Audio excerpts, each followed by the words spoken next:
और इसमें 2-3 ऐसे सब्जेक्ट हैं जो सौरभ सर अभी आपको बताएंगे। ये डिफेंस की प्रिपरेशन करने वाले, एसएससी की प्रिपरेशन करने वाले, हाँ। क्योंकि उनकी प्रिपरेशन में ये सब चीज़ें आती हैं।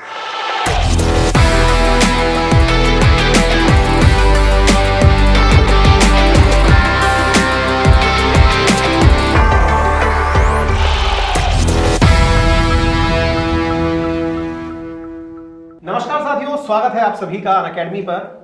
हम 3 एडुकेटर्स आपके सामने प्रेजेंट हैं एक बहुत बड़ी दुविधा को खत्म करने के लिए। दुविधा है यूपीएससी प्रीलिम्स की तैयारी तो हम बहुत अच्छे से कर लेते हैं, लेकिन तैयारी करने के बाद में फिर जो सबसे बड़ा डाउट बनकर आता है वो ये है, प्रीलिम्स नहीं हुआ तो क्या करेंगे। और तो और कि इतनी बड़ी तैयारी लेके आप जाएंगे कहाँ, क्योंकि कहीं और जाएंगे तो थोड़ा ऐसा लगेगा यार थोड़ा डिमीन काम कर रहे हैं अपन, है ना। तो इसी में एक एग्जाम होता है आप लोगों के लिए, ईपीएफओ के द्वारा एग्जाम लिया जाता है। और जिस पद का एग्जाम लिया जाता है, ईपीएफओ क्या है, आप में से जो यूपीएससी के सिंसियर कैंडिडेट हैं उन्हें ऑलरेडी पता है, क्योंकि ये एग्जाम यूपीएससी के द्वारा ही लिया जाता है। तो आज का सेशन बहुत खास है, क्योंकि आज के सेशन में हम तीनों मिलकर चर्चा करने वाले हैं कि अनअकैडमी कैसे आपकी प्रिपरेशन को ईपीएफओ का एग्जाम जो कि यूपीएससी के द्वारा कंडक्ट कराया जाता है उसमें आपके लिए मददगार साबित हो सकती है। तो शुरुआत करते हैं। हमारे साथी आपके साथ सुदर्शन सर उपस्थित हैं, और सर आप हमको ये बताने वाले हैं कि ईपीएफओ है क्या। प्लीज सर शुरू करें, आपसे बताएं कि क्या है ईपीएफओ। धन्यवाद सर। पहली चीज़ तो ये है कि अगर अभी हाल फिलहाल आप लोगों ने देखा हो तो एनफोर्समेंट ऑफिसर और अकाउंट ऑफिसर की जो वैकेंसी निकली थी उसके फाइनल रिजल्ट अभी आए हैं, और लगभग 421 स्टूडेंट्स उसमें सिलेक्ट हुए थे। वो सेम ऑर्गेनाइजेशन के अंदर ही थी। अच्छा। एम्प्लॉयमेंट प्रोविडेंट फंड ऑर्गेनाइजेशन के अंदर ये पोस्ट थी, और जो एग्ज़ाम था वो यूपीएससी ने कंडक्ट किया था। अच्छा एग्ज़ाम हुआ था। अब इसी से थोड़ा एक हायरार्की में बड़ी पोस्ट होती है, मतलब जो ये एनफोर्समेंट ऑफिसर और अकाउंट ऑफिसर से जो इनके सीनियर है, जिन्हें हम असिस्टेंट प्रोविडेंट फंड कमिश्नर कहते हैं, तो इसकी वैकेंसी आने का एक्सपेक्टेशन है बेस्ड ऑन सर्टेन इन्फॉर्मेशन जो है आरटीआई रिप्लाईज है, क्योंकि इससे पहले जो पोस्ट निकली थी 2015 के अंदर आई थी, 16 में एग्ज़ाम हुआ था। तो दिसंबर तक इसकी वैकेंसी जो है वो हाईलाइट कर दी जाएंगी, और उसमें अनअकैडमी जो है इसमें कोर्स भी लॉन्च करेगा, उस पर हम डिस्कशन करेंगे एक एक करके। ईपीएफओ जैसे सभी को पता है कि ये जो एक जो एम्प्लॉय प्रोविडेंट फंड ऑर्गेनाइजेशन है, और इंडिया में सोशल सिक्योरिटी के कंटेक्स्ट में देखा जाए तो बहुत ज़्यादा इसका इम्पॉर्टेंट रोल है, और काफ़ी सारी ह्यूज आपके पास अपॉर्चुनिटी रहती है, एडमिनिस्ट्रेटिव वर्क काफ़ी सारा रहता है, एक सेंस ऑफ रिस्पॉन्सिबिलिटी रहती है, और ख़ासतौर से जब आप यूपीएससी से सेलेक्ट होकर जाते हैं तो देखा जाए जैसे इक्विवेलेंट अगर हम देखें, इसको कंपैरिजन करें, जो हायरार्की है इसकी जारी कि आप एपीएफसी से फिर रीजनल कमिश्नर और आगे तक जाते हैं, और जो सबसे हाईएस्ट पोजीशन वो आईएएस होल्ड करते हैं, तो इसमें अगर आप यंग एज में चले जाते हैं तो बहुत आगे तक जा सकते हैं, इन द सेंस कि अगर आप even civil service IAS exam में भी देखें 23 जो पोस्ट हैं आपकी, उसमें से आप कुछ 4-5 पोस्ट को अगर आप निकाल दें तो कुछ ऐसी भी पोस्ट हैं जिनके इक्विवेलेंट आप इसको कर सकते हैं। और इवन आप जब स्टेट लेवल के एग्जाम्स की बात करते हैं तो उसमें भी कुछ पोस्ट अगर आप हटा दें, डीएसपी और कुछ अलग लेवल पे एसडीएम है, और भी कुछ कमर्शियल लेवल पे जॉब्स हैं, मतलब उन पोस्ट को हटा दें तो उसमें भी ये आपको अपॉर्चुनिटी प्रोवाइड कर देती है। मतलब तो ये सही एक अच्छा ऑप्शन हो गया अपने लिए बहुत अच्छा ऑप्शनल हो गया। और मेन तो सर आप भी सर कह ही रहे थे, मैं इसमें एक चीज़ और ऐड करना चाहूँगा, एकदम बिल्कुल लेमैन लैंग्वेज में अगर हम बात करें ना, तो जैसे अपन जब भी किसी जॉब में जाते हैं, चाहे वो किसी प्राइवेट सेक्टर में हो या फिर गवर्नमेंट सेक्टर में हो, एक प्रोविडेंट फंड कटता है सबका, जो कि नियोक्ता द्वारा काटा जाता है ना। पूरे देश में जितने भी संगठित क्षेत्र के कर्मचारी हैं उन सबका पीएफ कटता है, और संगठित क्षेत्र के कर्मचारियों का जब पीएफ कटता है तो उस पीएफ का मेंटेनेंस करने का काम ईपीएफओ का होता है, अगर मैं सही हूं तो। बिल्कुल सर, है ना। एक तरह से ये समझिए कि ये एक तरह का वो एक्सचेकर है जिसके पास बहुत बड़ा फंड है, जो इतने सारे रोजगारों के माध्यम से एकत्रित हुआ है।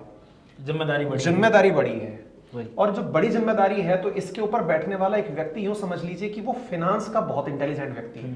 कहीं ना कहीं आज के सेशन में आपको ये पता चलेगा कि इसका सिलेबस भी बड़ा ही ओरिएंटेड प्रकार से बनाया गया है, हम उसको जरूर डिस्कस करेंगे। तो सुदर्शन सर, मैं आपसे जानना चाहूंगा कि किस तरह से इसका एग्जाम पैटर्न प्लान किया जाता है। तो जैसे हम लोग चर्चा कर ही रहे थे सर कि यूपीएससी की तैयारी करने के साथ साथ कर सकते हैं, तो there must be some reason कि कुछ सिलेबस जो है इसका जो है एक तरह से लगभग जीएस से मैच हो भी जाता है। ठीक है। और सर से ऐसी चर्चा भी चल रही थी, तो कुछ बच्चे इसमें इंग्लिश वाला पोर्शन आपको थोड़ा ध्यान देना पड़ेगा जी। और इसमें 2-3 ऐसे सब्जेक्ट हैं जो सौरभ सर अभी आपको बताएंगे, जिस पर मेजर फोकस करना है। थोड़े अलग सब्जेक्ट हैं, रेगुलर आप उसमें पढ़ते समय नहीं कर सकते। एक चीज और इसमें मैं ऐड करूंगा कि ये पोस्ट इतनी रेगुलर नहीं है, तो एक इसको अपॉर्चुनिटी मान सकते हैं आप, एक नई स्ट्रीम मान सकते हैं। तो जो भी लर्नर्स चाहें इसका बेनिफिट लें, क्योंकि अब रिसेंटली लॉन्च होने का मतलब आने की चल भी रही है कि किस तरह से जो है पोस्ट आना है। सौरभ सर, ये एग्जाम वनडे एग्जामिनेशन है या फिर यूपीएससी की तरह ही प्रीलिम्स होता है, फिर मेंस होता है, फिर इंटरव्यू होता है? कुछ इस बारे में आप प्रकाश डालें सर। सर ये वनडे एग्जाम ही है, मतलब आप जो है एक दिन एग्जाम दे रहे हैं, 120 क्वेश्चन है आपके। अच्छा। आपने रिक्रूटमेंट टेस्ट का जो है कट ऑफ क्लियर किया और उसके बाद फिर आपका डायरेक्ट यूपीएससी में इंटरव्यू है। जो इसमें रेशियो है रिटन टेस्ट और इंटरव्यू का 75:25 है। ओके। इट मींस ये है कि 400 मार्क्स का 300 मार्क्स का आपका रिक्रूटमेंट टेस्ट है, उसमें आपने कट ऑफ क्लियर किया, फिर 100 मार्क्स का आपका जो है इंटरव्यू है, और दोनों का फिर कॉम्बिनेशन पे आपका जो है मेरिट बनेगी और आपका सिलेक्शन होगा। इसमें सर वो जो एक्स्ट्रा सब्जेक्ट्स की बात थी अपनी, वो कौन से हैं जो अलग से ध्यान देना है? हाँ सर, एक्स्ट्रा सब्जेक्ट जिसमें सर ये जो कोर्स भी हम लोग अनअकैडमी में लॉन्च कर रहे हैं, उसमें भी बहुत अच्छे से फोकस भी किया गया। जैसे अगर आप 2016 का भी पेपर देखें, 15 का भी, मतलब जो पेपर हुआ था 16 में से पहले, या ईओएओ का भी देखें, तो जो क्वेश्चंस ऑडिटिंग अकाउंटिंग के आते हैं, स्टैटिस्टिक्स, हाँ बहुत अच्छे लेवल के क्वेश्चंस होते हैं।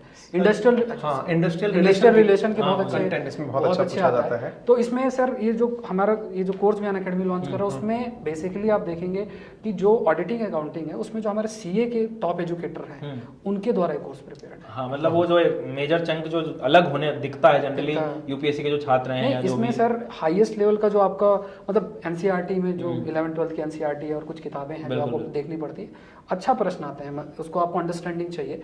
तो अगर कोई टीचर इस फील्ड से हैं, मान लीजिए सीए हैं, चार्टर्ड अकाउंटेंट हैं, तो वो उस चीज़ को कवर भी कर रहे हैं कोर्स के अंदर। बिल्कुल। सर ये बहुत बड़ा एडेड एडवांटेज है कि आप एक दिन के एग्जाम में सीधा इंटरव्यू पे जा रहे हैं, इंटरव्यू और पद में भी वहां बैठ रहे हैं जो कि यूपीएससी के टॉप पोस्ट के इक्विवेलेंट है। तो अनडाउटेडली ये मतलब एक आप सबके लिए बड़ी अपॉर्चुनिटी है। लेकिन आपके बीच में एक सवाल जरूर तैर रहा होगा, वैकेंसीज कितनी फ्रीक्वेंसी में आती हैं? तो हम चर्चा करते हैं आप दोनों से। सर आप बताएं कि क्या है मतलब वैकेंसीज की फ्रीक्वेंसी क्या है? हर साल आती है, कभी कभार आती है?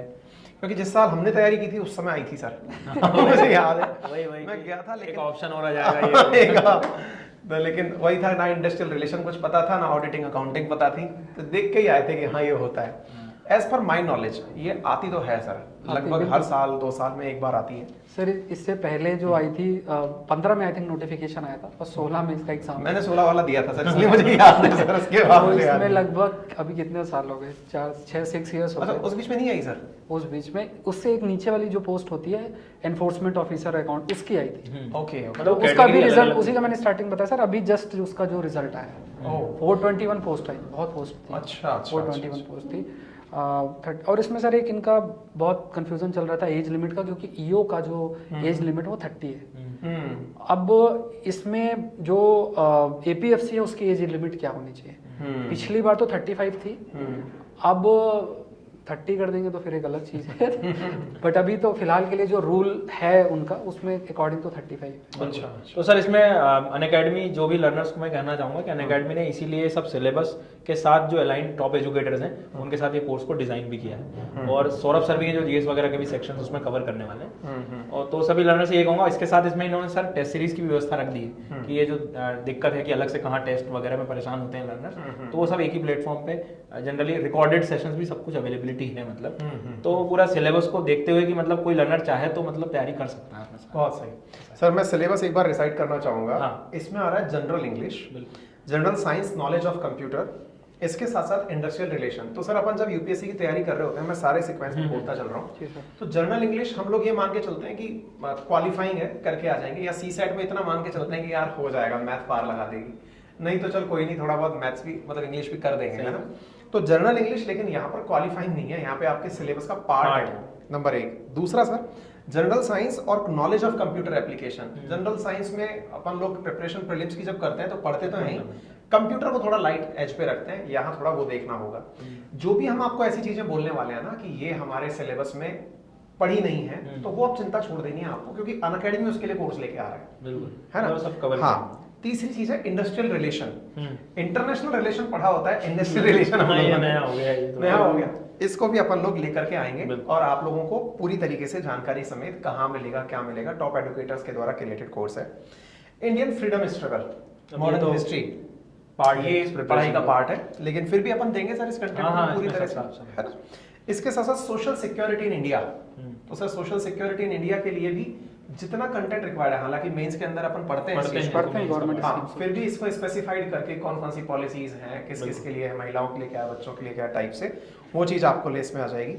Current events and development issues, तो ये तो आप रोज इसमें ही सर के एक लोग बैठे होंगे करंट तो झेल इवेंट्स, लिया होगा। करंट इवेंट्स वाले में जैसे जनरली जो यूपीएससी की तैयारी करते हैं तो उसमें थोड़ा सा इशू बेस्ड टॉपिक्स ज़्यादा आते हैं, बट इसमें जो है Facts स्टेट थोड़े से। पीसीएस हाँ, वो factual फैक्चुअल data, एस्पेक्ट बिल्कुल, बिल्कुल ठीक तो है। ये थोड़ा सा फोकस हमें करना चाहिए कि हम होते हैं ना बड़े बड़े इंस्टीट्यूट हैं, उनकी बड़ी सी मैगजीन उठा के पढ़ना शुरू कर देते हैं, तो उसके बजाय जो एक फोकस कंटेंट क्रिएट किया गया है फैक्चुअल बेस्ड, उस पर फोकस करना ज़्यादा जरूरी बन जाता है। परफेक्ट। ऐसे इसमें फिर एक नेक्स्ट पार्ट है general mental ability and qualitative aptitude, ये लगभग रीजनिंग टाइप का हाँ, कंटेंट, ये मैथ्स और स्टैटिस्टिक्स दोनों इसमें रहती है। और सर इसमें पिछली बार अगर आप देखें तो लगभग जब हम लोग रिसर्च कर रहे थे तो लगभग 30+ क्वेश्चंस थे, आउट अच्छा, ऑफ 120 मतलब 32 के आसपास क्वेश्चन थे। इंग्लिश का भी बड़ा पार्ट है सर, और करीब 20 20 क्वेश्चंस है, तो questions अगर आप अच्छा। इन दोनों को ऐड कर लें, जिसमें जैसे आप 32 क्वेश्चन ये ले लीजिए, स्टार्टिंग के 20 क्वेश्चन इंग्लिश हो गए तो टोटल आपके 52 हो गए। ये जो ऑडिटिंग वाला है, इंडस्ट्रियल रिलेशन वाला अगर आप ऐड करें तो इसमें आप 25 से 30 क्वेश्चन इसमें ऐड कर दीजिए सोशल सिक्योरिटी मिला के, तो आपके 82 क्वेश्चंस तो यही हो गए। मतलब अब तो मैं 82 मैं बीच में एक पॉइंट रेज करूंगा। हाँ। अगर आप बता रहे हो वो बात सही है ना, हाँ। तो ये पता है सबसे ज्यादा फायदेमंद किसके लिए है ना, यूपीएससी वाले नाराज ना हो, ये डिफेंस की प्रिपरेशन करने वाले, एसएससी की प्रिपरेशन करने वाले, हाँ, बिल्कुल। क्योंकि उनकी प्रिपरेशन में ये सब चीजें आती हैं। सब चीजें आती है। और अभी जो एसएससी सीजीएल का नया सिलेबस आया है उसमें तो मेंस में भी जीएस डाल जीएस दिया। डाल दिया। तो वो बच्चा जो तैयारी कर रहा होगा ना, उसके लिए बड़ा बेनिफिशियल बहुत beneficial। क्योंकि मैथ्स वो पढ़ता ही जहाँ है, एप्टीट्यूड देखा वहाँ अपना मैदान आ गया। आ गया है ना, तो ये चीज बहुत फायदेमंद है। अच्छा, अब जर्नल अकाउंटिंग प्रिंसिपल अपन सीएसीएस के थ्रू करवाएंगे हाँ, वही अनअकैडमी पे। हाँ, वो अनअकैडमी में। हाँ। पूरी जो एनसीईआरटी की किताब है क्योंकि उतना ही कर, वो भी बहुत ज्यादा बहुत है, बड़ी उसको चीज़। पूरे तरीके से यूपीएससी ने cover काफी कर फोकस ही किया है हमेशा एनसीईआरटी पे। बिल्कुल बिल्कुल बिल्कुल। तो बाकी जो अंतिम 2 चीज बची वो इंडियन पॉलिटी और इकोनॉमी है। तो मुझे नहीं लगता कि आप लोगों को, जब हम लोग आपके सामने बैठ करके ये बात बोल रहे हैं कि इसकी चिंता करने की जरूरत नहीं है, तो वाकई में चिंता नहीं करनी चाहिए। तो जो फीचर्स होंगे सर, जैसे टॉप एडुकेटर्स हैं, कौन कौन से एडुकेटर्स की क्लासेस मिल सकती हैं, कुछ आइडिया सर? इसमें एक अपने सौरभ सर ही हैं और कुछ सीए एग्जाम्स नकुल कथारिया सर हैं, अमन शर्मा सर हैं, शिवांगी गौतम मैम हैं, और बहुत सारे एडुकेटर्स जो बहुत अच्छी अच्छी कैटेगरीज में बहुत अच्छे से डील कर रहे हैं। आपको उन सबकी मतलब क्लासेस नेक्स्ट select कर लिया है topic wise हम। बेस्ट हाँ। पार्ट ये है सर कि अगर आप जो टॉप एजुकेटर्स हैं, जैसे इंडस्ट्रियल रिलेशन है, तो उन टीचर्स के द्वारा डेवलप किया जो इस फील्ड से डील करते डील कर रहे हैं, वो जरूरी हैं। ऑडिटिंग अकाउंटिंग के हैं वो भी उसी फील्ड से हैं, हमारे जो एप्टीट्यूड के हैं, तो इसमें क्योंकि कई बार क्या होता है कि कई सारी चीजें जिसमें कैट के भी हमारे एजुकेटर्स हैं जो रीजनिंग और एप्टीट्यूड को थोड़ा सा कवर करें, एसएससी फील्ड से जो अच्छे एजुकेटर्स वो भी इसका हिस्सा है। तो इस कोर्स को ऐसा किया गया कि क्योंकि हर जगह थोड़ा सा स्पेशलाइजेशन जो चाहिए, जैसे आपने भी बताया कि ये फील्ड उन लोगों के लिए भी बहुत फायदेमंद रहती है जो एसएससी बैंकिंग इन एरियाज में है, तो हर फील्ड से जो अच्छे एजुकेटर्स हैं वो इस कोर्स को प्रिपेयर कर रहे हैं। और सर बाकी अनअकैडमी की विशेषता एंड टू एंड प्रिपरेशन थोड़ा सा वो, हाँ, वो नो डाउट, मतलब लर्नर्स जैसे मान लीजिए आप नहीं देख पा रहे हैं सेशन, आपका टाइम नहीं है, तो ऑफ कोर्स हमेशा जो खास बात रही है रिकॉर्डेड सेशंस की अवेलेबिलिटी। टेस्ट सीरीज की आप बाहर ढूंढने जाओगे तो बड़ी दिक्कत हो सकती है, किस लेवल के क्वेश्चन आ रहे हैं, तो प्रॉपर अलग से डिजाइन ये लोग कर रहे हैं टेस्ट सीरीज आप लोगों के लिए। तो 2-3 चीज़ें जो बहुत काम की जरूरत होती है, एक शिक्षक, टेस्ट सीरीज और रिकॉर्डेड सेशन यदि मेरे पास अवेलेबल है तो अब मेरी प्रिपरेशन थोड़ी सी स्मूथ हो सकती है। तो ये सब चीज़ों का ध्यान रखा गया है। तो मतलब अनअकैडमी की ये तो विशेषता है सर कि मल्टीपल टाइम आप कितनी भी बार एक ही चीज को जब तक समझ ना आ जाए तब तक देखते रहो। कई बार पढ़ना बाकी रह जाएगा बस, सर बाकी सब व्यवस्था कई बार क्लास में बच्चे पूछते हैं ना, सर ये वाला पॉइंट दोबारा बता दो। मैंने कहा टेक्नोलॉजी के युग में ये सवाल, बेटा थोड़ा 10 मिनट पीछे जा, वापस से शुरू मैं कहता हूँ 20 मिनट में नहीं आप समझ पाए, 2 मिनट में कैसे समझेंगे। चलिए, तो बहुत सारी शुभकामनाएं आप सभी को। सौरभ सर, सुदर्शन सर और मैं अंकित अवस्थी, हमने आप लोगों तक ये बात पहुंचाई है, आप औरों तक पहुंचाएं, तो हो सकता है किसी को इसकी जरूरत हो और उसको ये जानकारी पता चले तो उसका भविष्य बन जाए। इसी शुभकामना के साथ let's crack Let's crack it. Unacademy. Let's crack it.